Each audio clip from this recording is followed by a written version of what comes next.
Hello everyone, my name is Raman Luthra and welcome to C Raman Luthra classes. आज हमारे साथ है विवेक, जो कि इकलौते स्टूडेंट है जिन्होंने पीएफआरडीए का एग्ज़ाम को क्रैक किया है। He is a PFRD grade A officer now. Congratulations Vivek. Thank a, you sir. सबसे पहले जो इम्पोर्टेंट बात यही है कि अराउंड 8500 स्टूडेंट्स ने इस एग्ज़ाम के लिए अप्लाई किया, जिसके अंदर जी, अनरिजर्व्ड कैटेगरी में एक वैकेंसी थी। सो जी। जब आप ये एग्ज़ाम को अप्लाई कर रहे थे, उस समय क्या मेंटालिटी थी आपकी ये एग्ज़ाम को भरते समय? प्रिपरेशन आपने कैसे किया? और इंटरव्यू वाले स्टेज को आपने कैसे टैकल किया? हर एक चीज़ आपको बतानी है आप स्टूडेंट्स को हेल्प करने के लिए, ठीक है? Over to you Sure, Vivek. sure, sir. Thank you, sir.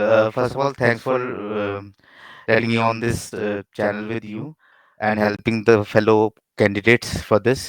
So, जब मैंने देखा था, I first saw that there's only one vacancy in the August.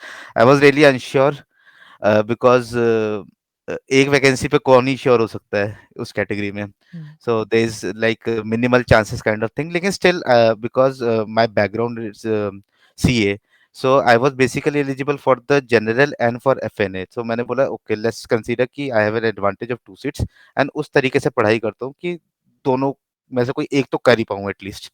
उस तरीके से I started and as you know that I am working as well. मैं already working भी हूँ, तो मेरे एक को उसको भी एमएनसी साथ में में. या आई एमएनसी एम का वर्क कल्चर थोड़ा-सा ज़्यादा डिफरेंट हाँ. होता है। So I am working in a UK based MSC and as an analyst, and मेरे को जॉब के साथ ही प्रिपेयर करना था. सो मेरे को यहाँ पे जो एक एडवांटेज था वो ये था कि मैंने सेबी लास्ट जो हुआ था उसके लिए भी मैंने प्रिपेयर किया था. लेकिन मैं अनफॉर्चुनेटली आई टोल्ड यू, मैं एग्जाम तो दे नहीं पाया फेज टू का लिए. मैं उस वक्त यहाँ पे था नहीं, हुँ, मैं प्रॉपर्ली अपेयर नहीं हो पाया उस चीज़ के लिए. तो वो नहीं था, तो उसका जो उस वक़्त मैंने हेल्प किया था वो मुझे अभी उसने बेनिफिट किया. तो what I referred, like if people want to know, मेरे पास आपके नोट्स थे जो मैंने आपसे लिए थे. हमारे पास यूट्यूब चैनल्स पे काफ़ी सारे इंस्टीट्यूट्स हैं, आप हैं, एड्यूटेप है, और भी काफ़ी सारे इंस्टीट्यूट हैं जो रेगुलर बेसिस पे आके एमसीक्यू कंडक्ट कराते हैं. तो वो एक अपनी प्लेलिस्ट में डालता गया कि एज़ अ रिपॉजिटरी कि मैं ईज़िली एक्सेस कर पाऊँ. ठीक है, उसके अलावा नोट्स बहुत इंपॉर्टेंट है, एंड सबसे ज्यादा इंपॉर्टेंट है कि वो नोट्स आप अपने खुद के बनाएं, क्योंकि सारे आप तो प्रोवाइड कर देते हैं अपने तरफ से एक समराइज करके, वो तो आप करते हैं कि स्टूडेंट्स को इजी हो. बट वो क्या होता है, अगर आप सिर्फ पढ़ोगे तो याद नहीं रहता, वो लिखना बहुत जरूरी होता है. तो मैं यही रेफर करूंगा कि आप जो भी कर लो, make a note of it. अगर आप लोग इस वक्त वर्किंग नहीं हो तो आपके पास ज्यादा टाइम है ये सब करने के लिए, प्लीज डू इट.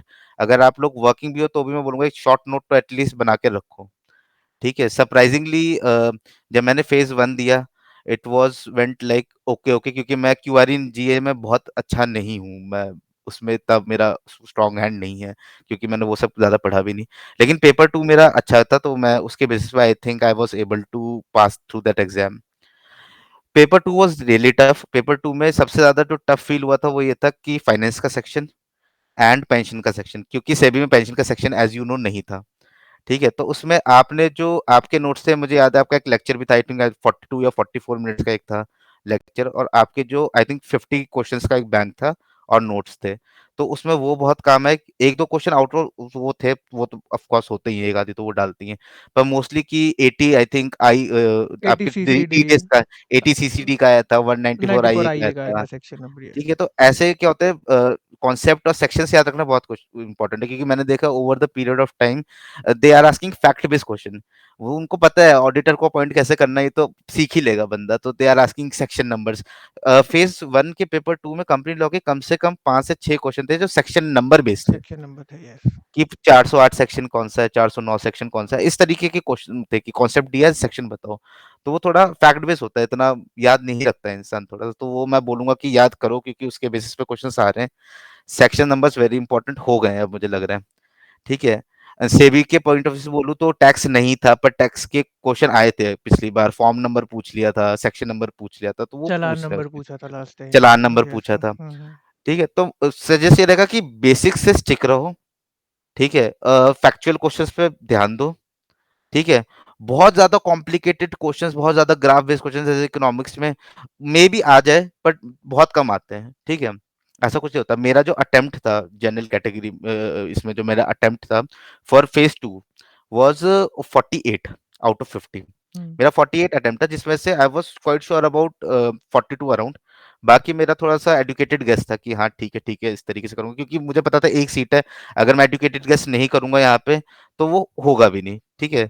तो एक सीट के हिसाब से मैंने थोड़ा-सा रिस्क लिया वहाँ पे, ठीक है? अगर आपके पास ज़्यादा सीट है तो ज़्यादा रिस्क मत लो, ठीक है? वहाँ पे फँसने के चांसेस होते हैं।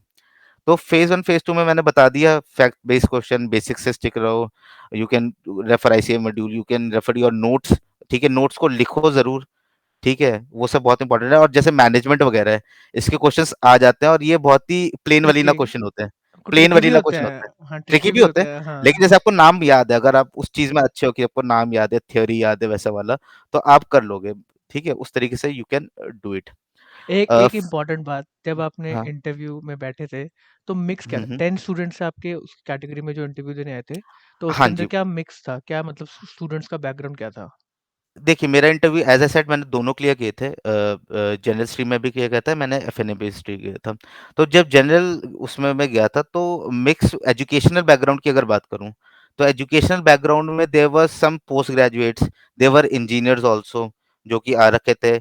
उनमें से कुछ लोग ऑलरेडी किसी बैंक में लाइक यूको बैंक है और सम पे इंडियन पोस्ट पेमेंट बैंक पे there already 2-3 people were employed, 2-3 people was just engineers and they were appearing, ठीक है? छोटे थे मेरे से एज में तो they were just passed out उस तरीके से, ठीक है? तो they were just appearing।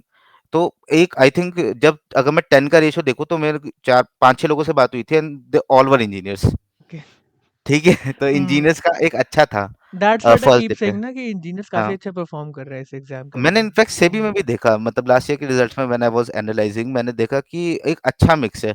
क्योंकि एक तो they have a thinking of that कि मतलब कर लेते हैं और दूसरा उनके लिए ना ये सब चीज़ें नई हैं, तो उनको बोरिंग नहीं वो लगती। फ्रेश से स्टार्ट वो से पढ़ रहे हाँ, हैं, बेसिक चीज़ कंप्लीट हाँ, करके जा रहे बेसिक हो। चीज़ करते हाँ, हैं क्योंकि हुँ। बेसिक वो पकड़ लेते हैं तो हो जाता है। अब जब मैं करता हूँ तो मैं कई बार एडवांस डीप में चला जाता हूँ, जिसकी रिक्वायरमेंट होती नहीं है उतनी। हुँ, हुँ, हुँ, ठीक है, ट्रू। तो क्योंकि फ्रेश आई है मैं कई बार बोर भी होने का चांसेस हो जाता है कि मैंने पढ़ा तो हुआ है यार, अब दोबारा वही पढ़ लो वैसे वाला।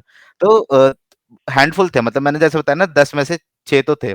सेकंड डे तो पूरा एफएनए का था तो उसमें तो एलिजिबिलिटी ही नहीं थी, आई थिंक उसमें तो सीए, सीएससी, डब्ल्यू ही आ सकते थे। तो उसमें तो ऐसा नहीं था। लेकिन जो फर्स्ट डे वाला था उसमें मैंने एक मिक्स देखा था ऐसा। ग्रेट। और उनके इंटरव्यूज़ क्योंकि क्योंकि मेरा नाम वी से शुरू होता है तो मैं I was in the bottom of the list.